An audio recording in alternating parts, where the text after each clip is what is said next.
Hi, algebra students, welcome. Today we're going to be solving polynomial equations in factored form. Let me share my screen and you can see the presentation. We're going to start out here. Oh, let's see if I can go back to the beginning. We're going to start out with a warm-up. It's on page 219 in your student journal. You're going to complete explorations 1 and 3. So go ahead and pause the video and try those and then come back. All right, welcome back. Hopefully you had a chance to try exploration 1 and 3. The solutions to the explorations can be found in Schoology in the student journal notes folder, so be sure to check it out. You have some vocabulary to write down today, so pause the video and copy these into your student journal. All right, this second one is really important. We're going to be using the zero product property a lot today. It says if the product of two real numbers is 0, then at least one of the numbers is zero. For example, if a times b is 0, then either a equals 0 or b equals 0. And that makes sense. The only way you're going to get 0 as an answer when you multiply is if you're multiplying by 0. You're going to hear me use the term roots. Roots are the solution to a polynomial equation. Repeated roots are just roots that happen to be the same number. Please add this to your notes on the bottom of page 221. Write out all the words here, factoring polynomials using the GCF, which stands for greatest common factor. Copy this example, and then we're going to go through it. So pause the video and write it down. All right, hopefully you had a chance to write that down in your journal. I'm going to grab my pen. We're going to walk through this example. So I want to factor out the greatest common factor from this expression. So first I'm going to look at 12x cubed. And I know that 12, one of the ways I can write 12 is 4 times 3. So I'm going to break down 4 into 2 times 2 times 3, right? 2 times 2 is 4 times 3 is 12. And then I have x times x times x. Similarly, for 3x squared, I can make that 3 times x times x. And now that I've broken these two expressions out into their factors, I can look at what they have in common. That's what I'm looking for. Well, I can see that they both have a 3 and 2 x's in common. So that 3 times x, which happens to be 3x squared, that is the greatest common factor of, that's a GCF, of 12x cubed and 3x squared. So when I factor that out, I put it outside of parentheses, and then inside the parentheses, I put what I would need to get back to my original expression if I were to distribute. So I see a plus here, so I'm going to put my plus back in. I know I'm going to need 2 terms inside because I had 2 terms to start with. So first I look at what do I multiply 3x squared by to get 12x cubed. If I'm not sure, I can look at my leftovers out here. I had 2 2's, 2 times 2 is 4, and an x. So I need to multiply by 4x to get back to my 12x cubed. For my 3x squared, I took everything out. So in order to get back to 3x squared, I'd need a 1 because 3x squared times 1 gives me my 3x squared. If you're not sure if you factored out the greatest common factor correctly, you can use the distributive property and see if you get back to your original. All right, we're going to solve some of these problems. They are already factored for us, which is nice. And we need to figure out what value of x will give us a 0. All right, so this first one, I have this factor on the outside, which tells me that x could be 0, right? If I put a 0 in here, 0 times anything is 0. And in my second one, I have something plus 5 is equal to 0. And hopefully you're able to see that, well, what do I add to 5 to get 0? This x would be -5. All right, let's look at number 2. Again, I have that a on the outside, so it could be that that a is equal to 0. If I look on the inside factor, I have a minus 12 is equal to 0. Well, what could I take away 12 from and end up with 0? That could be that a is equal to 12. So my solutions for number 2 are 0 and 12, because both of those will give me a 0 as an answer. All right, number 3, I have 5p equals 0. And I also have p minus 2 equals 0. All right, let's see if we can fix, whoa, we got some crazy pens going here. All right, let's take a look at this. Well, what can you multiply 5 by and get 0?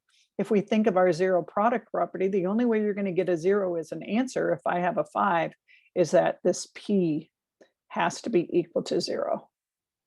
And on the second factor, what minus 2 will give you 0? Well, that p would have to be equal to 2 because 2 minus 2 equals 0. All right, this time we have two factors that are binomials. So the first one you're asking yourself, what can you take away 2 from and end up at 0? Well, there's only one number that will work. Oh, that's a 0, by the way. The only number that will work is if the c is 2. 2 minus 2 is 0. So this c is equal to 2. Come on, make it 2. You can do it. You'll just have to take my word for it that that's a 2. We can't get it to do anything else there. And the other one, let's see, c plus 1 is equal to 0. Well, can you think of something that you could add 1 to and get 0? Hopefully you came up with that this c would have to be equal to negative 1. And that's a 0, by the way. I don't know why my pen doesn't want to work today. All right, so negative 1 plus 1 is 0. All right, let's look at our next slide. Okay, this time they're a little more complicated, but I think you're up to the challenge. This time we have 2b minus 6 equals 0. And we also have 3b plus 18 equals 0. So we're going to solve each of those equations.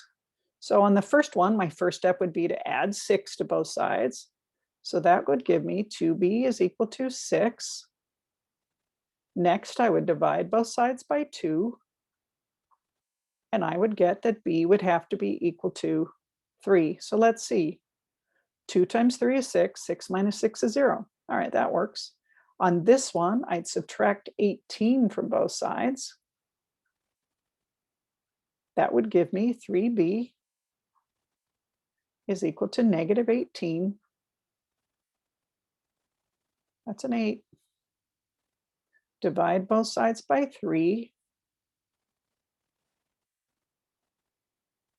Oh, we are having some serious tech issues today here, algebra students. All right, we'd get b is equal to negative 18 divided by 3 is negative 6.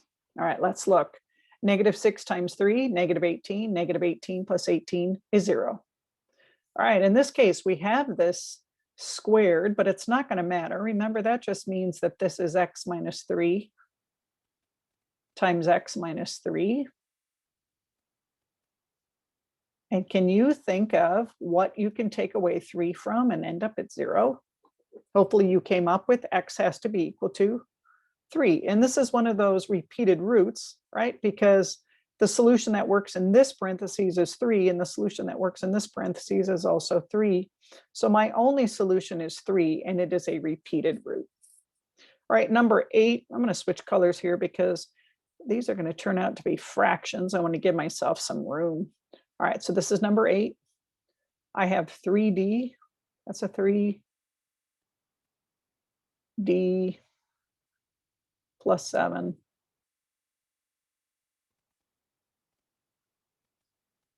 equals 0, right? That's one possibility. So if I solve that one, I would take away 7. That would give me 3d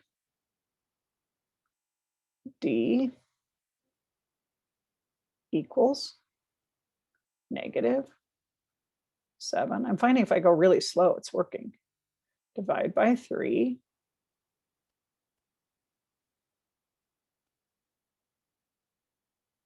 All right, and if I do that, my answer is negative 7/3, and I'm just going to leave it as negative 7/3. That's a perfectly fine answer. All right, we'll do the same thing for this part. We have 5d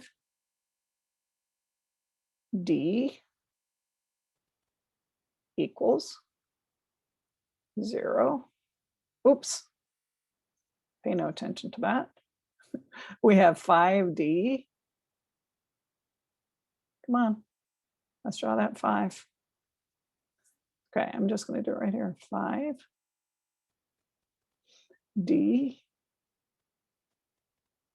minus 6 equals 0. Right, that's a 6.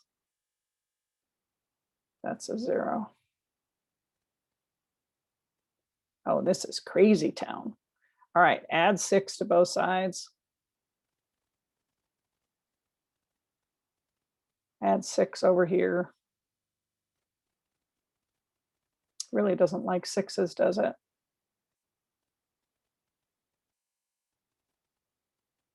All right, so that will give us, moving over here, that 5d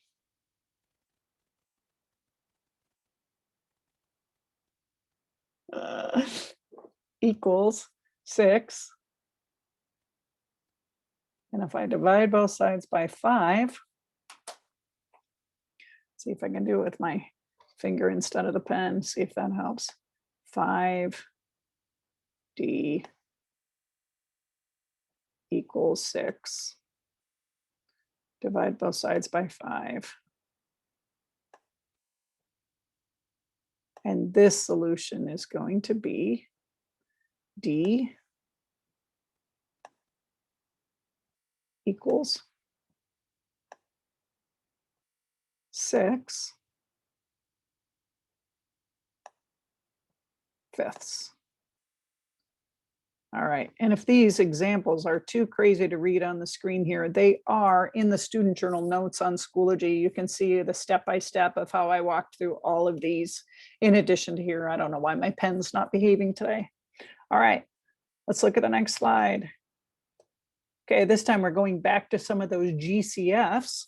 I'll see if we have pen cooperation on this slide. All right, again, I'm going to start by writing them out as a product of their factors. So let's see, 6 is 2 times 3. X squared is x times x. 3x is 3 times x. And let's see what our directions say here. Are we factoring or just factoring out? Just factor the polynomial. All right, so let's see what they have in common here. Looks like they both have a 3x. So I put that on the outside. I put a parentheses afterwards. I know there are 2 terms separated by a plus. I'm going to take care of that. Then I'm going to fill in the blanks. 3x times what is 6x squared? Remember, again, you can look at your leftovers. In this case, I have 2x left over. In the second case, I don't have anything left over because I took out a 3x. So now what could I multiply 3x by to get 3x back? I would need a 1 because 3x times 1 is 3x. All right, let's look at number 14, 4y to the 4th. I'm going to have 2 times 2 times y times y times y times y. And for 20y cubed, let's see, 20, I could do 2 times 2 times 5, right? 2 times 2 is 4 times 5 is 20. And this time I have y times y times y. All right, so let's see what they have in common this time. I see 2 2's. I see, oh, they definitely have 3 y's in common, all right? So this one has 2 2's and 3 y's. So that is the greatest common factor, 2 times y times y times y, which is known as 2 times 2 is 4. Y times y times y is y to the 3rd. That goes on the outside of the parentheses. The inside of the parentheses, I can look back at my leftovers. For my first term, I have a y. The terms are separated by a minus this time. What do I have left on the second one? It looks like I have a 5. And then I close my parentheses. All right, remember to check, you can use the distributive property. If I multiply 4y to the 3rd times y, I'm going to get 4y to the 4th. If I multiply 4y to the 3rd times -5, I'm going to get a -20y to the 3rd. So we did it right. All right, let's look down at 17. So 24, let's see. I could do 2 times 2. Hold on here. I'm going to try using my hand instead of the pen. 2 times 2 times 2 times 3. And then we have h times h times h. All right. And then for 8, that's also a 2 times 2 times 2 and just 1h. These are beautiful. All right, I'm going to switch colors and circle my greatest common factor there. So let's see. I'm going to go for red this time. Let's see, they each have 3 2s. They each have an H. Hey, I got an idea. I'm going to go to the next slide. I'm going to come back and I'm going to see if I can get it to work. All right, 24. Oop, back, grab a pen. 24, 2. Oh yeah, look at that was the trick. 2 times 2 times 2. 8 times 3 is 24 times h times h times h. All right, 8. 2 times 2 times 2 times h. Right? 2 times 2 times 2 is 8 times h. 24. 2 times 2 times 2 is 8 times 3 is 24. And we have h times h times h. So what do they have in common? I'm seeing that they both have 3 2s and an h. So my greatest common factor is 2 times 2 times 2, which is 8. And they have that h in common. That goes in the outside. The inside, let's see, I can put my plus in there. It's 2 terms separated by a plus. What do I have left over with the 24? I have 3h to the second. What do I have left over here? Nothing. And remember, you got to have a placeholder. So what can you multiply 8h by to get back to 8h? You multiply by 1. All right, one more. We'll see if we can get the pen to cooperate. 15. 3 times 5. F to the 4th. We have 1, 2, 3, 4 F's being multiplied. 45. 9 times 5. So 3 times 3 is 9 times 5. And these are prime factors that I'm breaking it down into, by the way, if you haven't figured that out. All right, let's see. Oh, I'm seeing a 3 and a 5 and an F. A 3, a 5, and an F looks like a GCF this time. A 3, a 5, and an F. All right, that goes on the outside. 3 times 5 is 15. F. Put my parentheses. This time my placeholder here is a minus. I have 2 terms, so I'm going to make sure I separate them. What do we have left over in the first expression? F times F times F is F to the 3rd power. What do we have left in our second expression? A 3. Let's see if I can make this look more like an F here. There we go. So let's check. 15F times F to the 3rd would be 15F to the 4th. Check.